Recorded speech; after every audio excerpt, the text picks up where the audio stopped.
তো বলছেন মস্তক নোয়ায়ে নমি শ্রী গদ্রুম বন বাক্যে সদা গদ্রুম করিয়ে কীর্তন সূক্ষ্ম বুদ্ধি যোগেশ্বরী শ্রী গদ্রুম ধাম গদ্রুম ছাড়িয়া মর অন্য নাহি কাম। মাথা নত করে গদ্রুম দেবকে বারবার প্রণাম করি। এই গদ্রুম দেবেই কীর্তন এবং সব সময় গদ্রুম দেবের স্মরণী। গদ্রুম দেব ব্যতীত আমি অন্য কিছু জানি না। মিলন্তু চিন্তা মণিকটিকটয় স্বয়ং বহির্দৃষ্টিমপৈতু তাহরি তথাপি তম গদ্রুম ধূলিধূসরম নহ দেয়ম অন্যত্র কদাপি জাতুমে। কোটি চিন্তামণি যদি মিলে অন্য স্থানে, হরির শ্রীহরির বহির্দৃষ্টি যদিও সেখানে, তথাপি গদ্রুম ধূলি ছাড়িয়ে শরীর অন্যত্র না পায় যেন এই বুদ্ধি স্থির।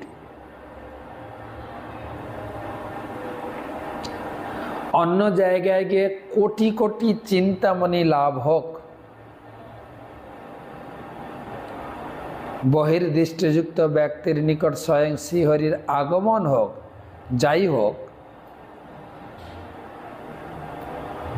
কিন্তু তথাপি গদ্রুম ধাম ধূলি ধূসরিত আমার দেহ যেন কখনো এই ধাম ছেড়ে কোথাও না যায়। তো আমরা গদ্রুম দ্বীপে প্রবেশ করব। গতকালকে সীমন্ত দ্বীপে আমরা নিবাস করেছিলাম। বলা হচ্ছে গদ্রুম দ্বীপে কি কি দর্শনীয়। গদ্রুম দ্বীপ কেন নাম হলো সেটা আগে বলে নিই, তারপরে গদ্রুম দ্বীপের দর্শনে প্রবেশ করব। গদ্রুম দ্বীপে আছে অনেক জিনিস। সুবর্ণ বিহার, পঞ্চাননতলা, দেবপল্লী বা নরসিংহপল্লী শ্রী হরিহর ক্ষেত্র, অলকানন্দার তীরে শ্রী গৌর গদাধর মহাবারাণসী, আম্রঘাটা, নক্রদহ, গোরাদহ, নিত্যানন্দ বট, শাহানন্দ সুখদকুঞ্জ, সুরভিকুঞ্জ, এতগুলো দর্শনীয় আছে। সংক্ষেপে আপনাদের দর্শন করাবো। প্রথমে গদ্রুম দ্বীপে প্রবেশ করব।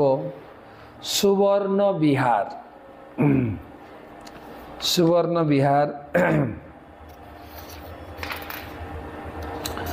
সত্যযুগে এই স্থানে ছিল রাজা সবে জানে, সুবর্ণ সেন তার নাম, বহুকাল রাজ্য কইল পরেতে বার্ধক্য হইল তবু নাহি কার্যেতে বিশ্রাম।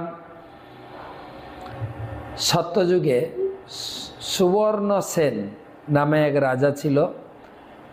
বহুদিন রাজ্যকার্য করেছেন, কিন্তু বৃদ্ধ বয়সেও রাজকার্য ছাড়ছে না। বিষয়ে আবষ্ট চিত্ত, কিসে বৃদ্ধি হয় বৃত্ত, এই চিন্তা করে নরবর। কি জানি কি ভাগ্যবশে শ্রী নারদ তথাই সে, রাজা তারে পুজিল বিস্তর। কোন ভাগ্যক্রমে নারদ মুনি এসেছেন সুবর্ণ সেনের রাজপ্রাসাদে, আর রাজা অত্যন্ত খুশি হয়েছেন, তাকে সৎকার করেছেন, তার প্রতি যতটা অভ্যর্থনা, অতিথি অভ্যর্থনা করা দরকার করেছেন, পূজা করেছেন, পাদধৌত করেছেন। তারপর হাত জোড় করে বসে বার্তালাপ করছেন। বলছেন, রাজন, তোমার মরণ হলে দেহটি ভাসায় জলে, সবে যাবে গৃহ আপনার, তবে কেন মিথ্যা আশা, বিষয় জল পিপাসা, কেহ যদি কেহ নাহি কইল কার। আরে এই জীবন কেউ কারো না। তুমি এখনো রাজ্য কার্য করে রাজ্যকে আঁকড়ে বসে আছো, কিন্তু যখন তুমি মারা যাবে এই শরীরটা নিয়ে তোমার আত্মীয় স্বজনরা শ্মশানে যাবে, পুড়িয়ে দিয়ে স্নান করে ঘরে ঢুকে যাবে। কেউ কারোর না, তোমার সঙ্গে কেউ যাবে না। তো এত তোমার আকর্ষণ কেন সংসারের প্রতি? ভজনে প্রবিষ্ট হন, ভজন করো। আর তুমি যে জায়গায় বাস করছো এটা হচ্ছে নবদ্বীপ ধাম। নারদমুনি সত্যযুগে নবদ্বীপ ধামের চর্চা করেছেন। এই ভক্তির রত্নাকর থেকে আমি পড়ছি। তুমি যেখানে বাস করছো এটা হচ্ছে নবদ্বীপ ধাম। এখানে কলিযুগে গৌরাঙ্গ মহাপ্রভু আবির্ভূত হবেন, অকাতরে প্রেম বিতরণ করবেন। গৌরাঙ্গ মহাপ্রভুর সম্বন্ধে অনেক গুণকীর্তন করেছে।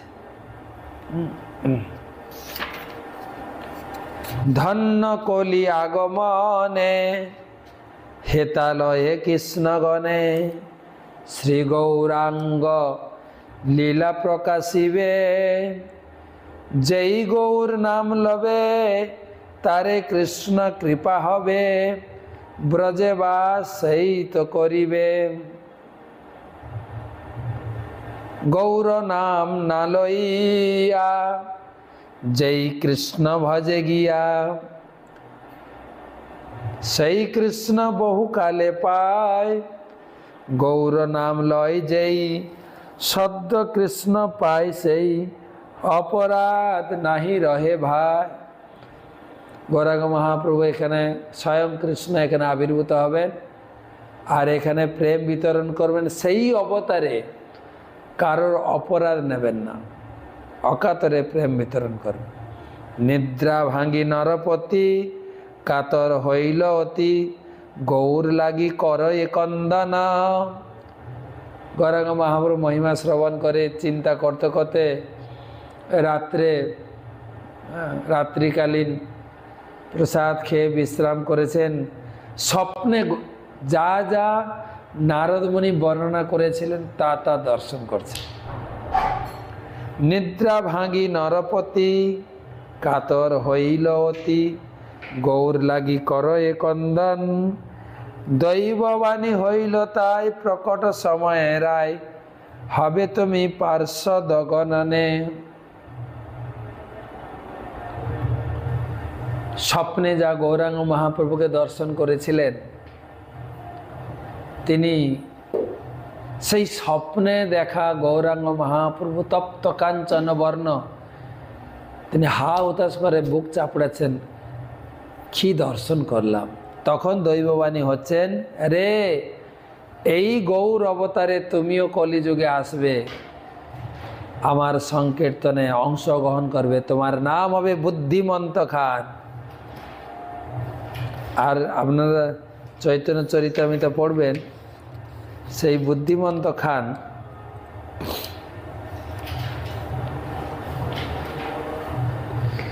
গৌর বিষ্ণুপ্রিয়া যখন বিশাল মহা আড়ম্বরে বিবাহ হচ্ছিল তখন বুদ্ধিমন্ত খান পুরো বিবাহের যজমান ছিলেন, পুরো বিবাহ যজ্ঞটা দান করেছিলেন।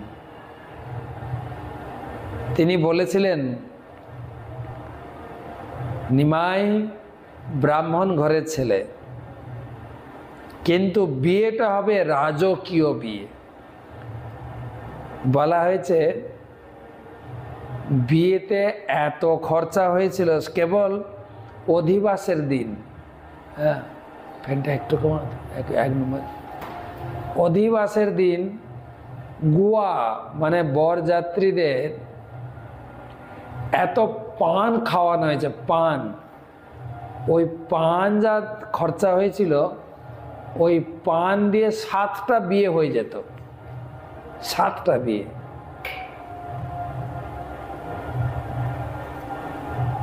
তো সেই বুদ্ধিমন্ত খান তিনি সত্যযুগে স্বপ্নে গৌরাঙ্গ মহাপ্রভুকে দর্শন করেছিলেন সুবর্ণ সেন রূপে।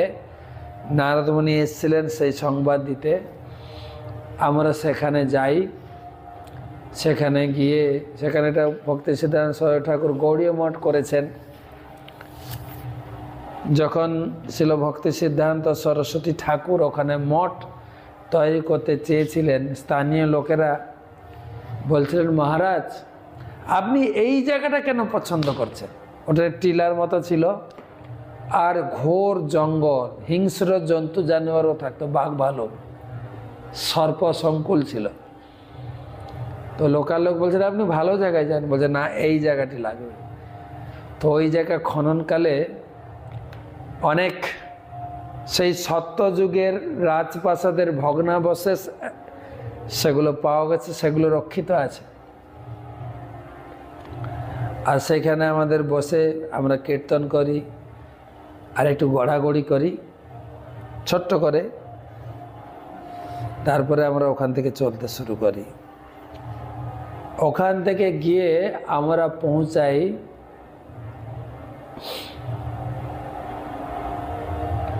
গোরাদহ বা নক্রদহ, সেই সম্বন্ধে একটু বলি।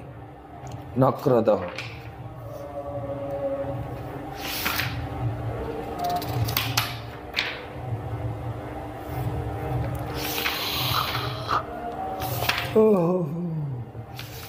বই থেকে পড়ে শোনাই আপনাদের। গোরাদহ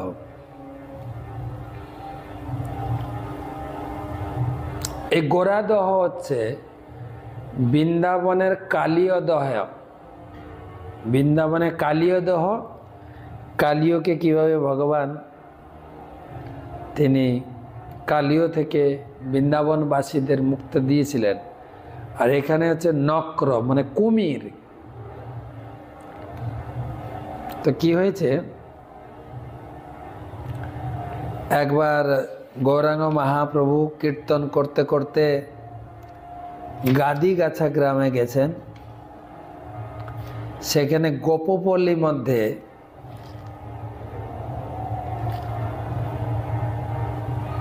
পাশে ওখানে কীর্তন করছেন। কীর্তন করতে করতে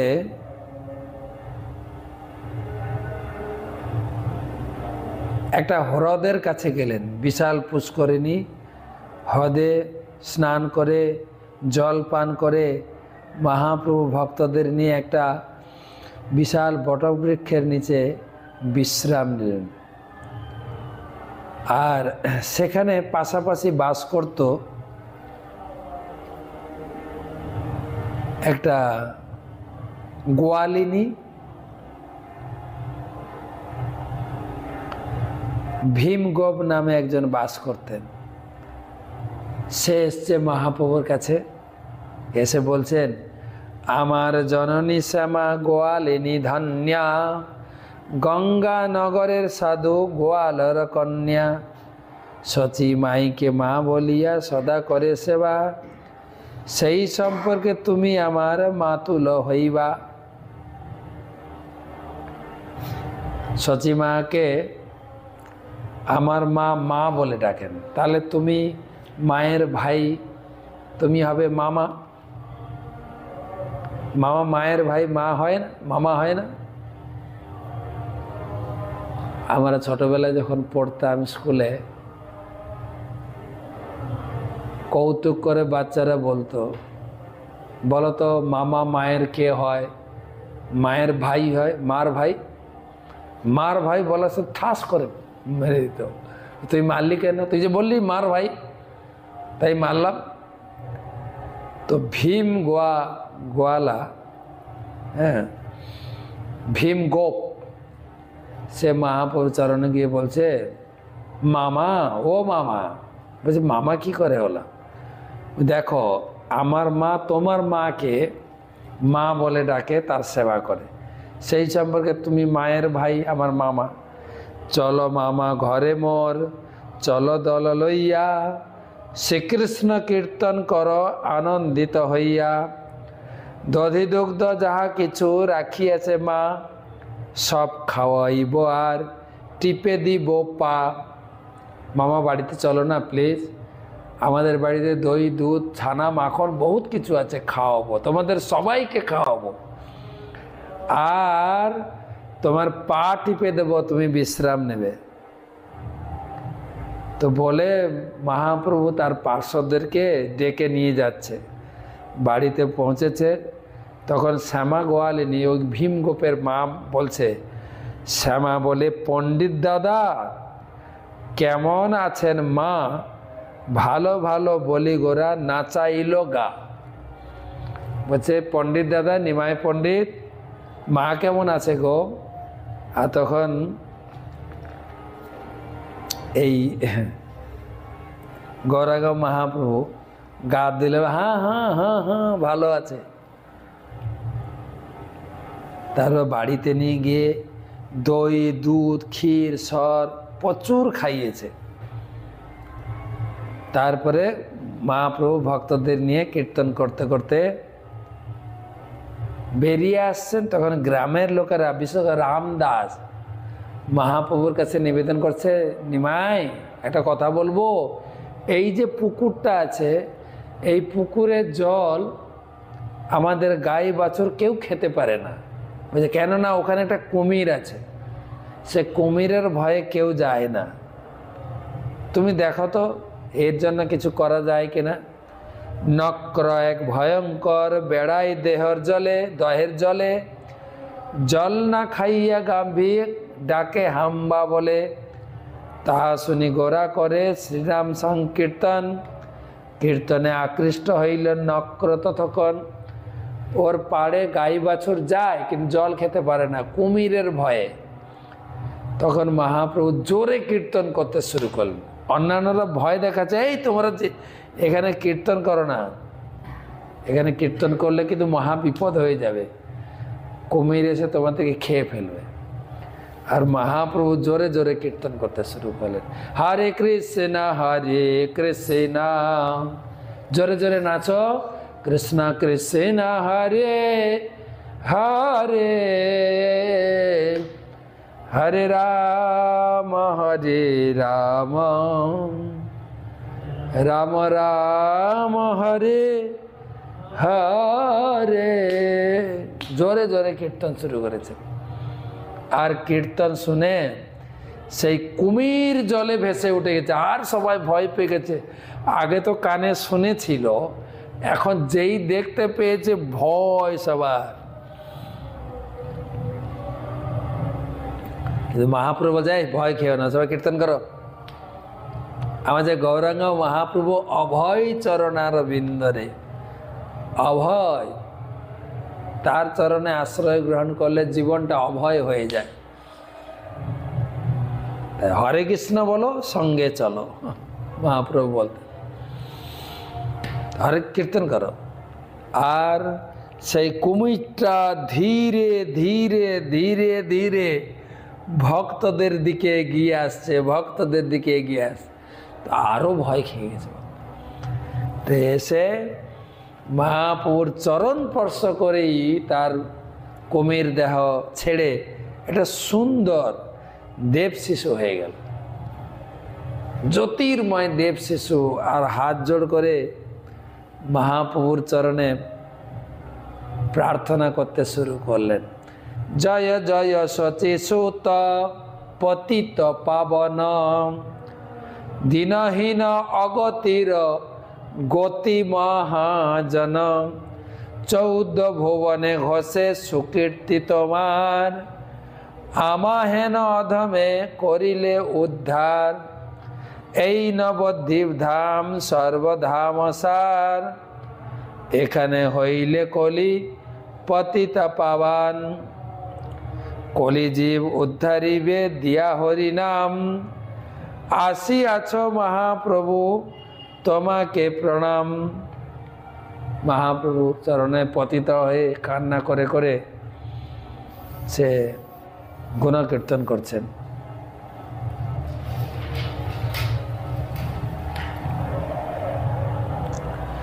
তো মহাপ্রভু বলছেন,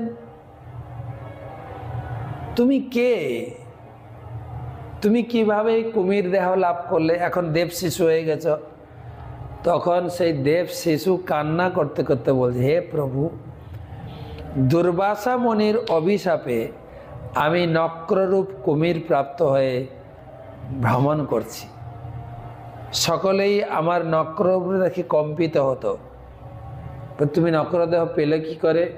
দুর্বাসা মুনি তোমাকে অভিশাপ দিল কি করে? কাহিনীটা বলো। পূর্বে কাম্যবনে মণিবর দুর্বাসা শয়নপূর্বক বিশ্রাম করছিলেন। ঋষিরা গাছের গোড়ায় ছায়ার শীতলে শুয়ে, ঘর বাড়ি নেই তো, আর আমি মজা করতে করতে আস্তে আস্তে গিয়ে কাঁচি দিয়ে ঋষির জটা কেটে দিয়েছি। মজা করতে করতে করেছি, মজা মজা করতে করতে ভজা হয়ে গেল। আমি চঞ্চলতা বসে তার মস্তক থেকে জটা কেটে, আর দুর্বাসা মুনি ক্রোধান্বিত হয়ে, তুমি নক্র দেহ লাভ করো এবং 4 যুগ তোমার দুষ্কর্ম তুমি ভোগ করো। তার অভিশাপ বার্তা পেয়ে আমি অত্যন্ত রোদন করলাম, পা দুটো জড়িয়ে ধরে প্রার্থনা করলাম, কান্না করলাম। আমার প্রতি তিনি সদৈন্যে দয়া পরবশ হয়ে বললেন, হ্যাঁ, কলিযুগে প্রারম্ভে স্বয়ং শ্রীকৃষ্ণ গৌরাঙ্গ রূপ ধারণ করে সেখানে বিরাজ করবেন, নবদ্বীপ ধামে আবির্ভূত হবেন। আর নগর সংকীর্তন করতে করতে তার দিব্য দেহ স্পর্শ পেলে তোমার পরম গতি লাভ হবে। আর সেই দুর্বাসা মুনির কৃপা আশীর্বাদে আমি আপনার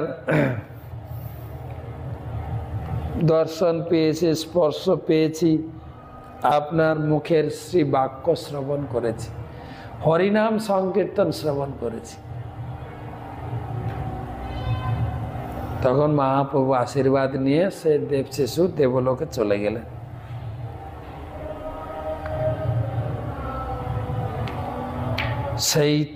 সেই হইতে গোরা দেহ নাম প্রচার, কালীয় দহের ন্যায় হইল তাহার।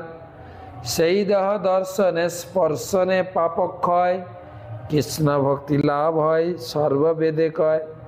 বেদে বলা আছে, এইখানে যদি কেউ বাস করে, এইখানে কেউ যদি দর্শন করে, সে অবশ্যই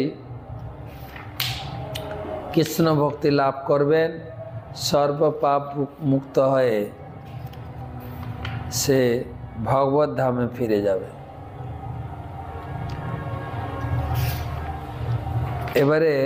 এবারে যাব নরসিংহপল্লী।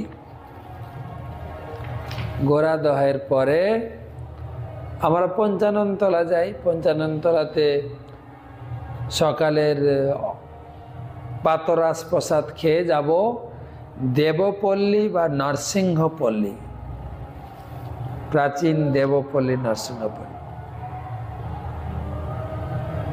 পাশে রয়েছে মন্দাকিনী নদী, বিশাল মন্দাকিনী নদী।